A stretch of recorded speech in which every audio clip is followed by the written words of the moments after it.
Good morning dear students. आज हमारे यहाँ तक हमारे 4 यूनिट कंप्लीट हो गए। 4th यूनिट मैंने कंप्लीट करवा दिए। अब हम यूनिट 5 स्टार्ट करेंगे।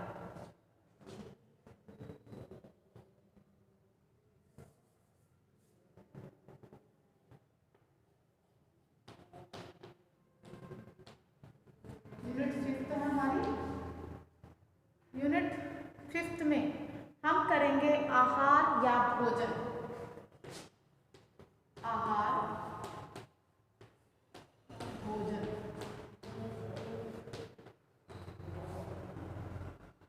आहार और भोजन किसे कहते हैं? आप सभी बोलते हैं कि भोजन खा लिया, भोजन करने जा रहे हैं। भोजन तो क्या होता है? भोजन भोजन वह होता है जो कुछ भी हम खाते और पीते हैं वो हमारा आहार या भोजन कहलाता है। भोजन के 3 प्रकार होते हैं।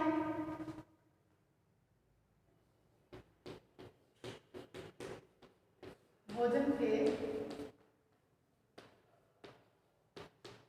3 प्रकार होते हैं। पहला होता है इसमें पूर्ण भोजन।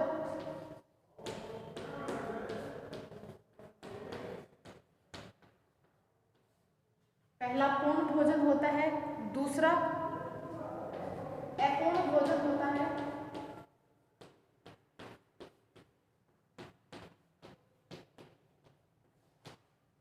और जो तीसरा होता है वो होता है अर्धपूर्ण भोजन।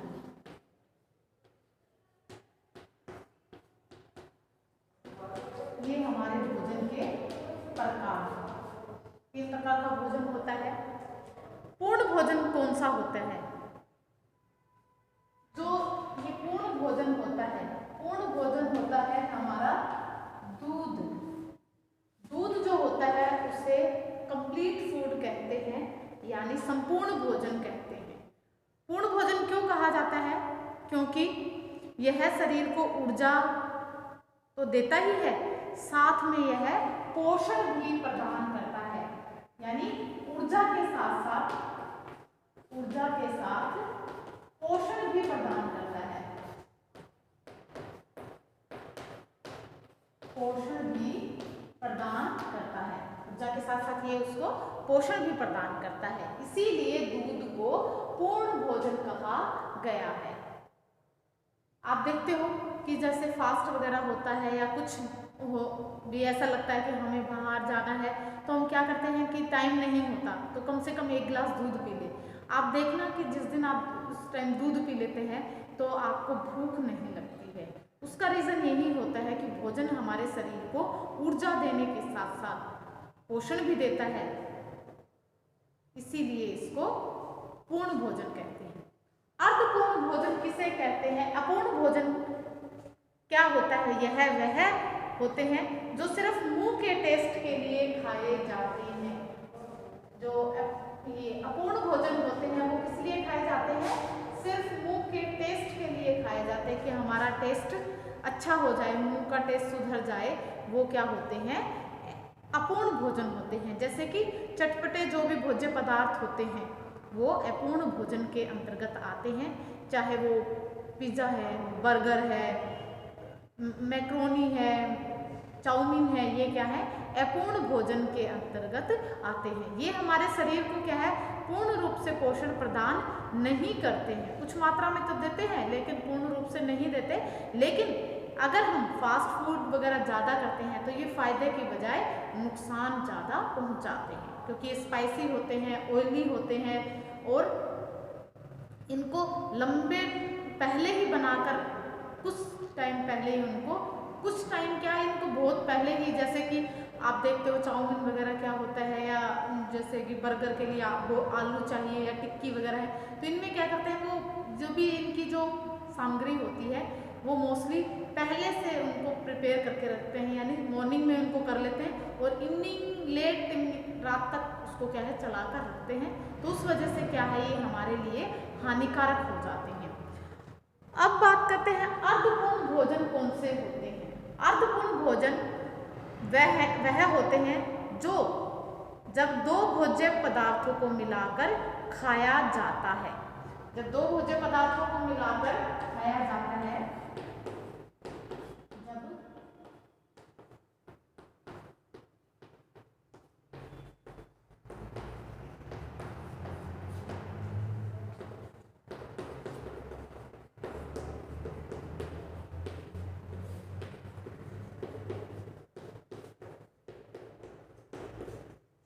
तो वह अर्धपूर्ण भोजन कहलाता है। किस प्रकार से कहलाता है? जैसे कि कौन कौन सी चीजें होती हैं? जैसे खिचड़ी होती है, हमारी खिचड़ी है, दाल चावल है, डोसा जो होता है वो हो गया, और ऐसी कई प्रकार की चीजें होती हैं जिनको हम कॉम्बिनेशन के साथ में खाते हैं। तो जैसे कि खिचड़ी में दाल होती है, चावल होते हैं, दाल चावल होते हैं, डोसा होता है। तो इनमें क्या है, दो चीज़ों को, दो भोज्य पदार्थ, दो अनाजों को मिलाकर, दो प्रकार की वैरायटी को मिलाकर अलग अलग उनसे क्या बनाया जाता है? भोजन तैयार किया जाता है। तो हम इस प्रकार से ये क्या है, हमारे भोजन के प्रकार है। पूर्ण भोजन जो दूध होता है, अपूर्ण भोजन कौन से होते हैं? सिर्फ जो क्या है, मुंह के टेस्ट के लिए जो खाए जाते हैं, अपूर्ण भोजन कहलाते हैं। अर्धपूर्ण भोजन कौन से होते हैं? जब दो पदार्थों को, जब दो भोज्य पदार्थों को मिलाकर खाया जाता है तो वो क्या होता है? अर्धपूर्ण भोजन कहलाता है।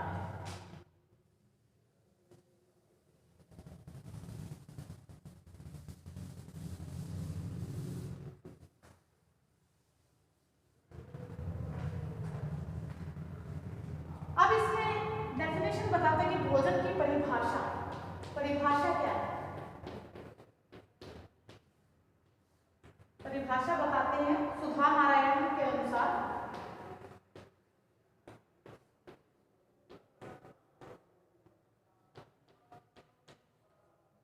सुधा नारायण के अनुसार भोजन के बारे में उन्होंने क्या कहा है? वह पदार्थ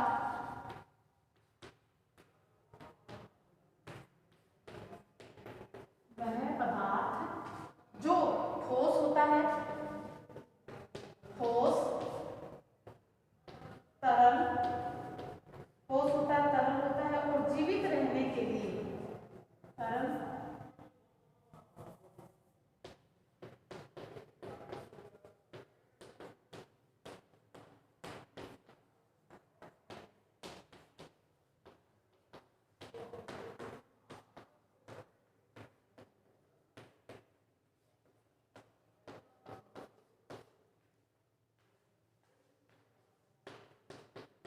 जीवित रहने के लिए आवश्यक होता है।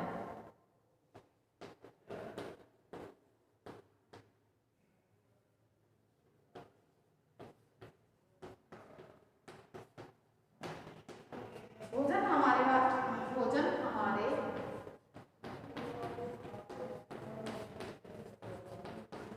पारिवारिक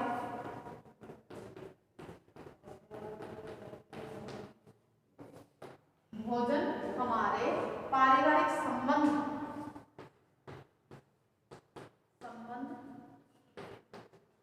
संतुष्टि,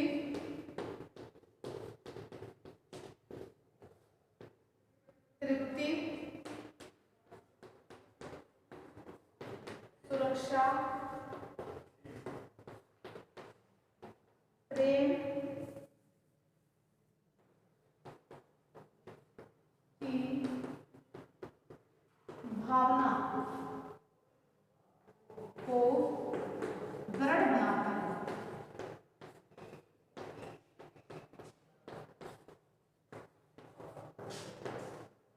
सुधा नारायण क्या कहती है भोजन के बारे में? वह पदार्थ जो ठोस होते हैं, तरल होते हैं और जीवित रहने के लिए आवश्यक होते हैं। भोजन हमारे पारिवारिक संबंध, संतुष्टि, प्रेम, सुरक्षा, तृप्ति की भावना को दृढ़ बनाता है, वह भोजन कहलाता है। ये तो था हमारा भोजन कि भोजन हम किसे कहते हैं, हम कुछ भी खा लेते हैं, जैसे कि चाहे बर्गर खाए, चाहे पिज़्ज़ा खाए, चाहे खिचड़ी खाए, चाहे दलिया खाए, चाहे कुछ भी खाएं, तो वो क्या है, हमारे क्या है, संतुष्ट हो जाते हैं, हमारा पेट भर जाता है और क्या है, हम खुश हो जाते हैं, तो वो क्या कहलाता है, हमारे लिए भोजन कहलाता है। भोजन के बाद अब हम बात करते हैं, पोषण की बात करते हैं, न्यूट्रिशन की बात करते हैं। ये तो हमारा भोजन हो गया। पोषण किसे कहते हैं?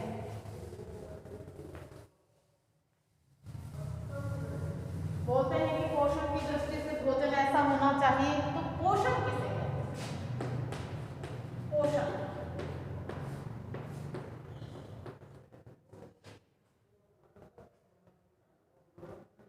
टर्नर के अनुसार,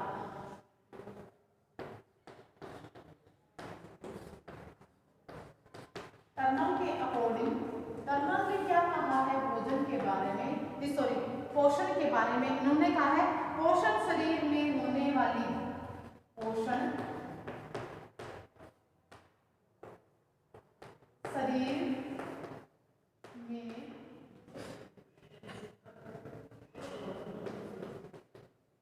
होने वाली विभिन्न शारीरिक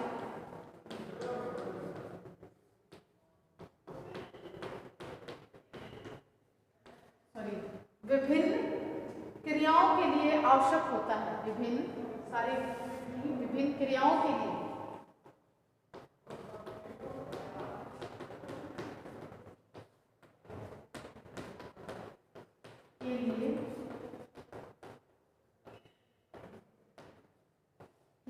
आवश्यक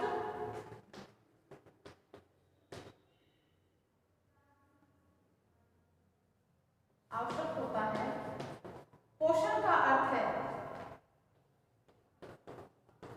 पोषण का अर्थ है शरीर में होने वाले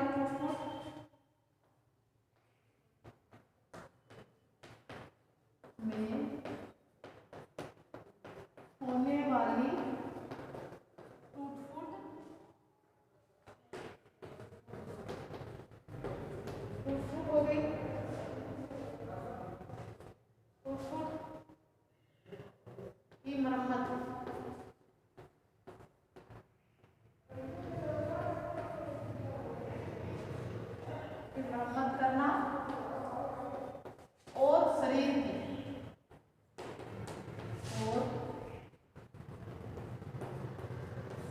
की वृद्धि में सहायक।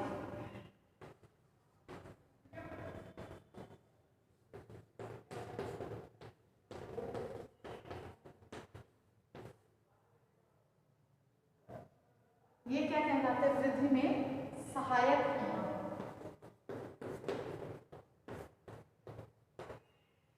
अब पोषण किसे कहते हैं हम? टर्नर के अकॉर्डिंग, टर्नर ने क्या कहा है कि पोषण शरीर में होने वाली विभिन्न प्रकार की जो भी क्रियाएं होती हैं उनके लिए आवश्यक होता है। पोषण का अर्थ है शरीर में होने वाली, जैसे कि टूट-फूट की मरम्मत करना और शरीर की वृद्धि में सहायक होना पोषण कहलाता है। किस प्रकार से? आपको चोट लग जाती है तो आप देखते हैं कि 1 मिनट, कुछ सेकंड के लिए खून बहता है, या कुछ मिनट के लिए बोल दो, 1 मिनट के लिए बोल दिया, लेकिन वो क्या होता है, वो खून वहीं पर फिर रुक जाता है। चोट लग जाती है, घाव भर जाते हैं उसके ऊपर, कहीं हमें कोई बीमारी हो जाती है तो हम ठीक हो जाते हैं। तो ये कार्य कौन करता है? वो हमारे पोषण करता है। पोषण क्या होता है? जो पोषण कहाँ से मिलता है हमें? भोजन से। भोजन जब पचने के बाद क्या है, उसमें पौष्टिक तत्व होते हैं भोजन के अंदर, जो हमारे शरीर की विभिन्न क्रियाओं में, कई प्रकार की शारीरिक मानसिक क्रियाएं जो होती हैं वो उनमें सहायता करता है, और हमारे शरीर में टूट-फूट हो जाती है उनमें सहायता करता है, और हमारे वृद्धि और विकास में सहायक होता है। तो ये क्या कहलाता है? पोषण कहलाता है। ये हमें कहाँ से मिलता है? पोषण भोजन से मिलता है। भोजन में काफी सारे पौष्टिक तत्व होते हैं, उनसे हमें पोषण प्रदान, ये हमें पोषण प्रदान करते हैं। अब एक डेफिनेशन और है, शालिनी राव के अनुसार, यह टर्नर के अनुसार थी।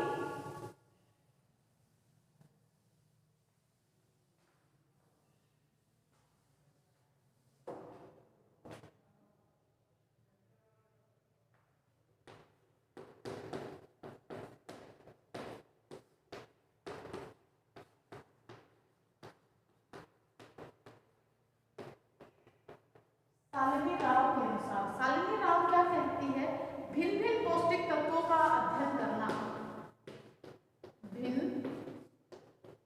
भिन्न पौष्टिक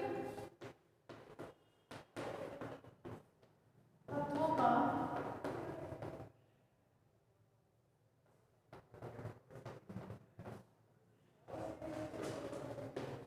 अध्ययन करना, उनके कार्य पोषण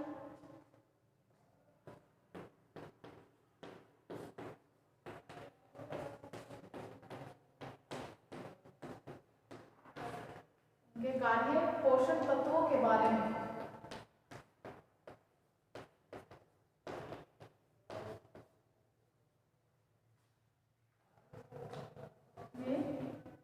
बताना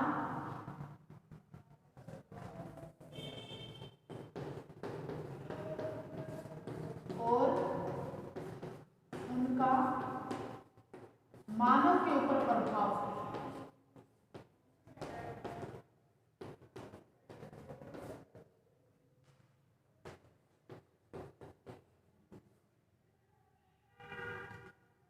मानव के ऊपर प्रभाव बताना क्या कहलाता है, पोषण कहलाता है।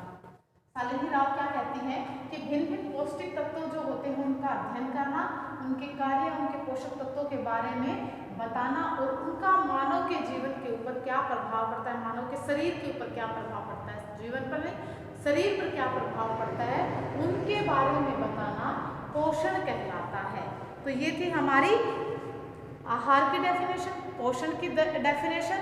अब हम करते हैं आहार। पूरे दिन में हम जो खाते हैं और पीते हैं वह आहार कहलाता है, आपको बताया था।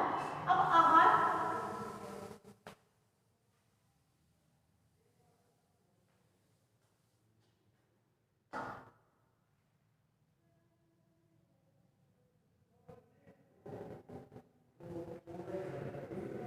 अब ये होता है संतुलित आहार।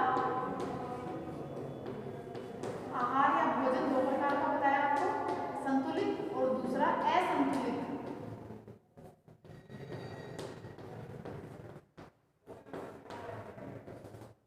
संतुलित आहार, असंतुलित आहार, ये दो प्रकार का होता है, संतुलित और असंतुलित आहार। संतुलित आहार किसे कहते हैं, यानी संतुलित को क्या कहते हैं हम, बैलेंस्ड डाइट कहते हैं।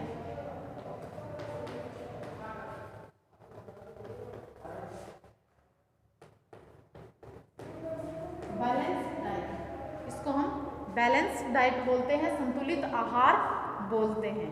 वह आहार जिसमें फूड पिरामिड पाया जाता है, वह आहार जिसमें क्या पाया जाता है, फूड पिरामिड।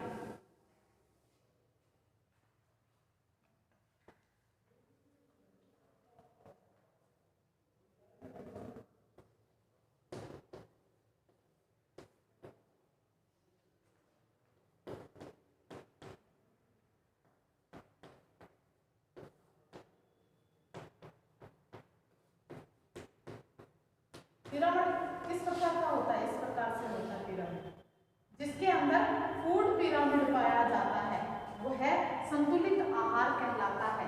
फूड पिरामिड से क्या तात्पर्य है, फूड पिरामिड हम किसे कहेंगे, जो भोजन में, फूड पिरामिड किसे कहेंगे, भोजन में किस किस का होना, कार्बोहाइड्रेट,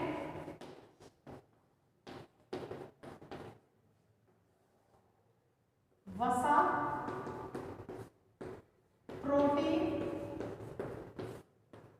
विटामिन, खनिज लवण,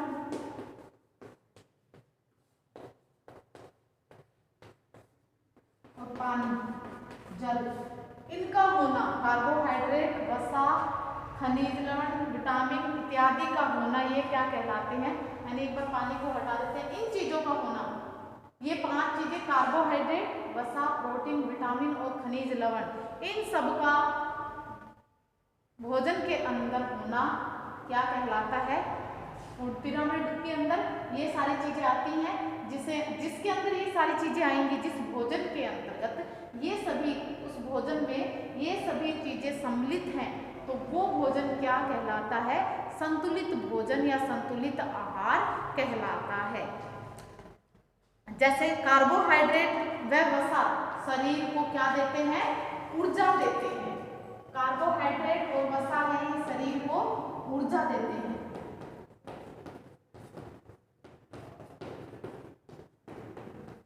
शरीर को ऊर्जा देते हैं। प्रोटीन क्या करते हैं? प्रोटीन हमारे शरीर की वृद्धि और विकास में सहायक होते हैं। वृद्धि और विकास में सहायक होते हैं। वृद्धि और विकास में सहायक होते हैं। ये शरीर में होने वाली टूट फूट और जो मरम्मत का कार्य होता है वो कौन करता है? प्रोटीन करता है। कार्बोहाइड्रेट और वसा क्या करते हैं? शरीर को ऊर्जा देते हैं। प्रोटीन शरीर की वृद्धि और विकास के साथ साथ शरीर में जो टूट फूट हो जाती है उसकी मरम्मत और उनकी मरम्मत का कार्य करता है।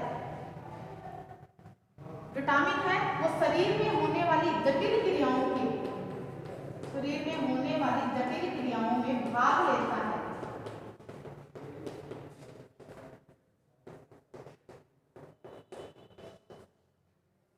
शरीर में होने वाली जटिल क्रियाओं में भाग लेते हैं और शरीर के निर्माण में खनिज लवण भूमिका निभाते हैं। तो इस प्रकार से इनका सभी का कार्य क्या है? शरीर को ऊर्जा देना इन दोनों का कार्य, प्रोटीन शरीर की वृद्धि और विकास और टूट फूट की मरम्मत करना वो प्रोटीन का काम होता है। विटामिन शरीर के अंतर्गत अंदर जो भी जटिल क्रियाएं होती हैं वो उनमें क्या करता है? भाग लेता है, उनमें हेल्प करता है। और खनिज लवण किसमें हेल्प करता है? निर्माण में, शरीर के निर्माण में खनिज लवण भूमिका निभाते हैं। और इसके अंदर क्या आते हैं? रेशे आते हैं, फाइबर्स आते हैं जो क्या करते हैं? शरीर के पाचन में मदद करते हैं। पाचन में मदद करते हैं। कौन करते हैं? रेशे करते हैं। यह शरीर में जब पाए जाते हैं तो ये भोजन को आंतों से चिपकने नहीं देता है। भोजन को आंतों से नहीं चिपकने देता है, यानी कॉन्स्टिपेशन, कब्ज नहीं होने देता। अगर हमारे भोजन में रेशे नहीं पाए जाएंगे तो कब्ज हो जाएगी, यानी कॉन्स्टिपेशन हो जाएगी। और हमारी रेशे शरीर भोजन में नहीं होने से भोजन है वो आंतों पर चिपक जाता है और उसी के कारण कब्ज हो जाती है और सरलता से भोजन को पचने नहीं देते हैं अगर रेशे नहीं होते हैं तब। जल शरीर की सभी क्रियाओं में भाग लेता है। जल शरीर की सभी क्रियाओं में भाग लेता है।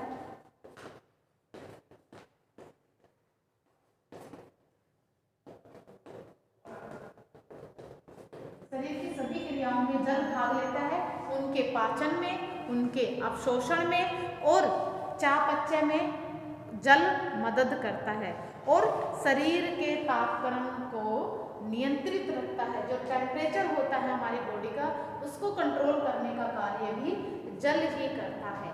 वैसे ये हमारे शरीर को कोई न्यूट्रिएंट्स यानी पोषक तत्व प्रदान नहीं करता है, लेकिन ये भी हमारे शरीर के लिए आवश्यक होता है। ये थे हमारी शरीर में।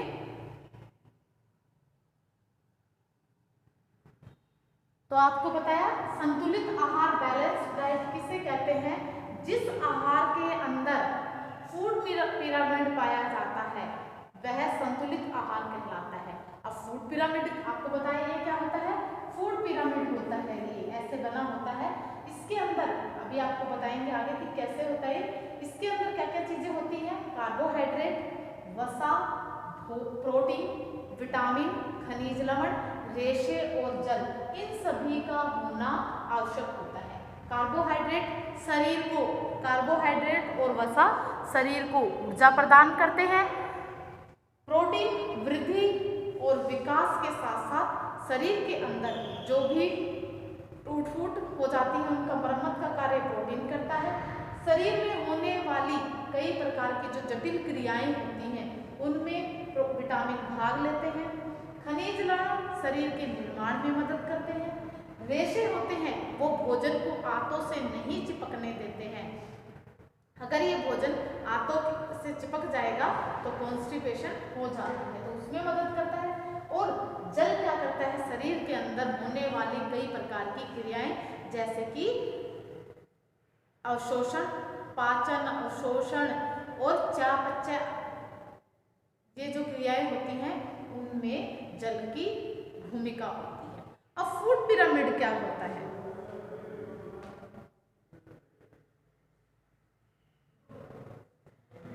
जिसके अंदर ये सारी चीजें होंगी वो क्या कहलाएगा? फूड पिरामिड कहलाएगा। अब फूड पिरामिड किसे कहते हैं? इसे भोज्य समूह के नाम से भी जाना जाता है। इसे भोज्य समूह के नाम से भी जाना जाता है, भोज्य समूह भी इसको कहा जाता है। इसके अंदर क्या आते हैं?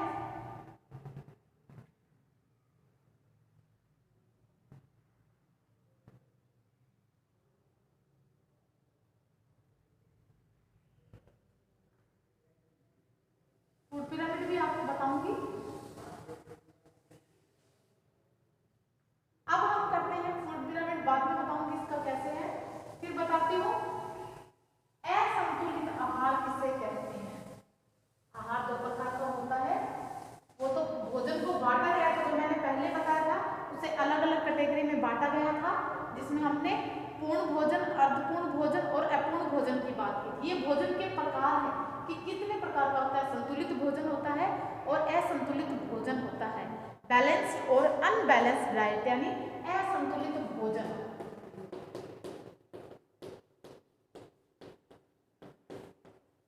असंतुलित आहार, असंतुलित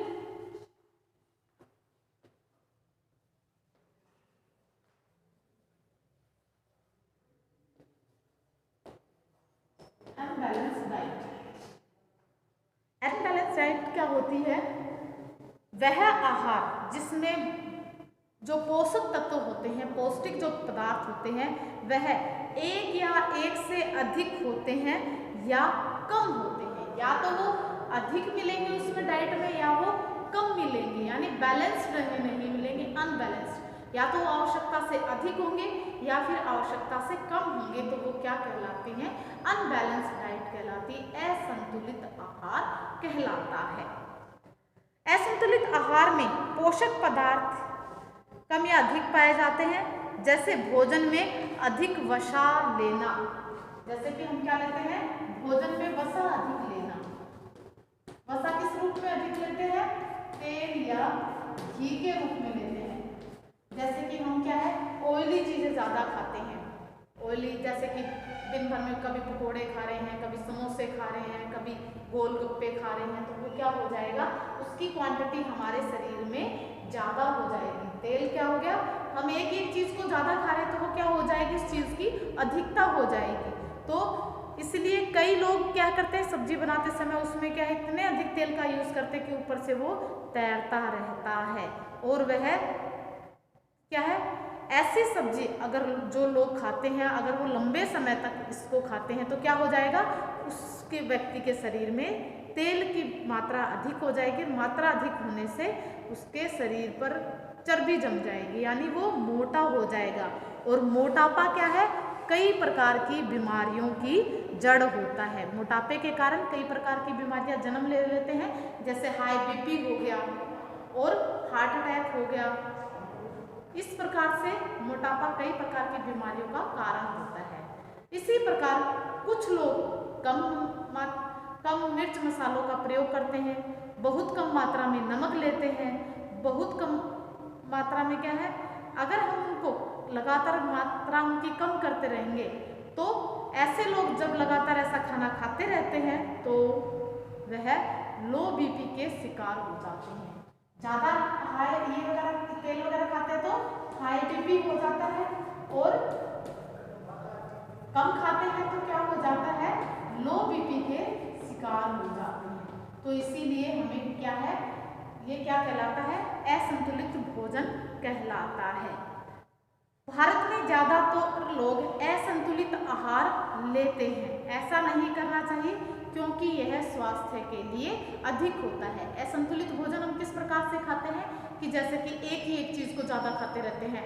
अब हमारे यहाँ पे आप देखते हो कि यहाँ पर क्या है, गेहूँ, रोटी हमारी फिक्स होती है कि हमें रोटी ही खानी होती है, रोटी, उसके साथ कई बार हम क्या है एक आधी चीज़ें और ले लेते हैं। अदरवाइज हमारे पूरे दिन की डाइट में क्या है, सारे जो पौष्टिक तत्व है वो सम्मिलित नहीं हो पाते हैं, तो वो क्या कहलाती है, असंतुलित आहार कहलाता है। अब आ गया हमारा सुपोषण। सुपोषण किसे कहते हैं, कुपोषण किसे कहते हैं? नाम सुना है कि सुपोषण और कुपोषण। या हम आज की क्लास में हमारा इतना ही करेंगे कि हमने संतुलित आहार और असंतुलित आहार के बारे में जाना, आहार के बारे में जाना। एक बार फिर से बता देती हूँ, संतुलित और असंतुलित आहार क्या करते हैं, जिस भोज्य पदार्थ में सभी आवश्यक तत्व समान मात्रा में जो आवश्यकता के अनुसार सम्मिलित होते हैं वो हमारा संतुलित आहार कहलाता है।